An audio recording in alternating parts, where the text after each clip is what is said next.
Hello and welcome back to Shakesyear. We are working on Sejanus' fall, and we get to hear from Sabinus today in Act 4, Scene 3. Now, Sabinus is in the middle of being set up in this particular scene, unfortunately. He is the one that was identified as the next target for Tiberius and Sejanus and that crew. He's the next one in the Agrippina group that they want to take out. So Lotarius is in the middle of setting him up and trying to catch him in saying something treasonous, something against Tiberius, just something that they can arrest him for.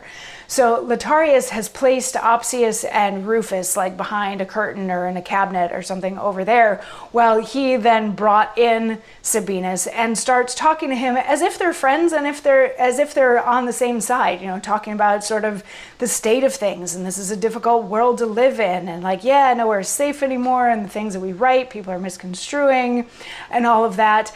And Lotarius keeps pushing it just a little bit farther, and he's like, well, and you know who's behind a lot of this is that Sejanus. And Sabinus is like, well, yeah, none of this is good, and he's not so great either. And Lotarius is like, well, yeah, where do you think Livia is living these days? And how do you think Drusus Senior was killed and everything? And Sabinus responds by saying, yes, those are things removed. I nearer looked into his later practice, where he stands declared a master in his mystery. First, ere Tiberius went, he wrought his fear to think that Agrippina sought his death, then put those doubts in her, sent her oft word, under the show of friendship, to beware of Caesar, for he laid poison to her, drave them to frowns, to mutual jealousies, which now, in visible hatred, are burst out, since he hath had his hired instruments to work on Nero, and to heave him up, to tell him Caesar's old, that all the people, yea, all the army have their eyes on him, that both do long to have him undertake something of worth, to give the world a hope, bids him to court their grace. The easy youth perhaps gives ear, which straight he writes to Caesar, and with this comment, see yon dangerous boy, note but the practice of the mother, there, she's tying him for purposes at hand with men of sword.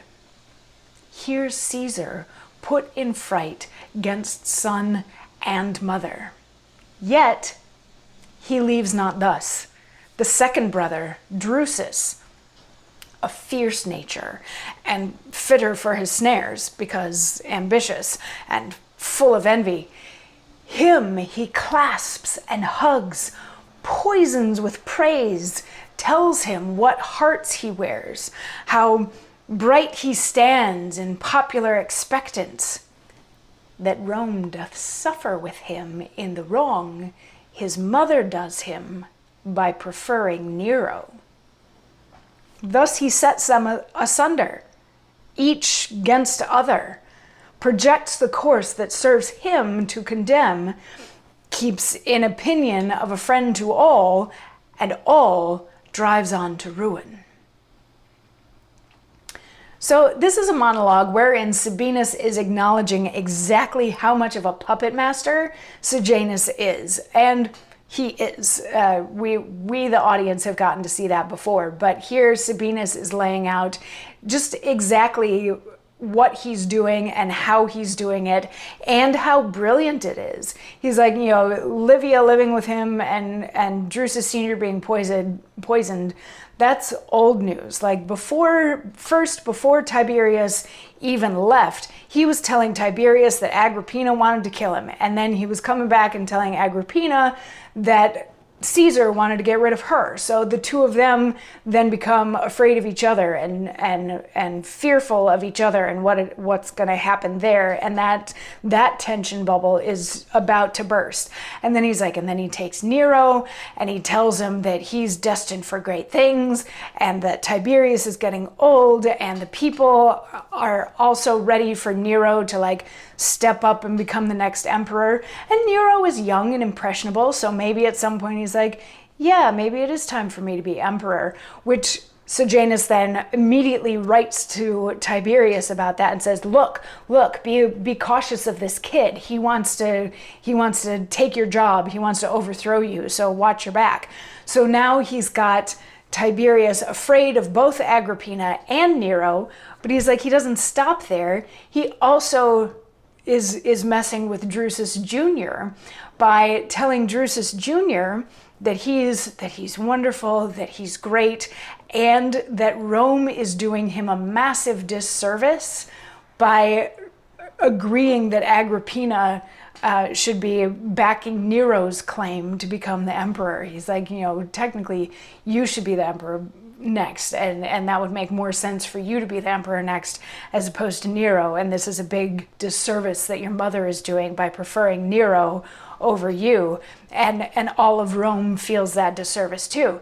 So he's ripping this family apart. He's setting the three of them against each other, but he's doing all of it in such a way that he's still coming across as a friend to each of them, so that when all of this blows up, when they all end up undoing themselves, Sejanus is not the one that's going to feel the brunt of it.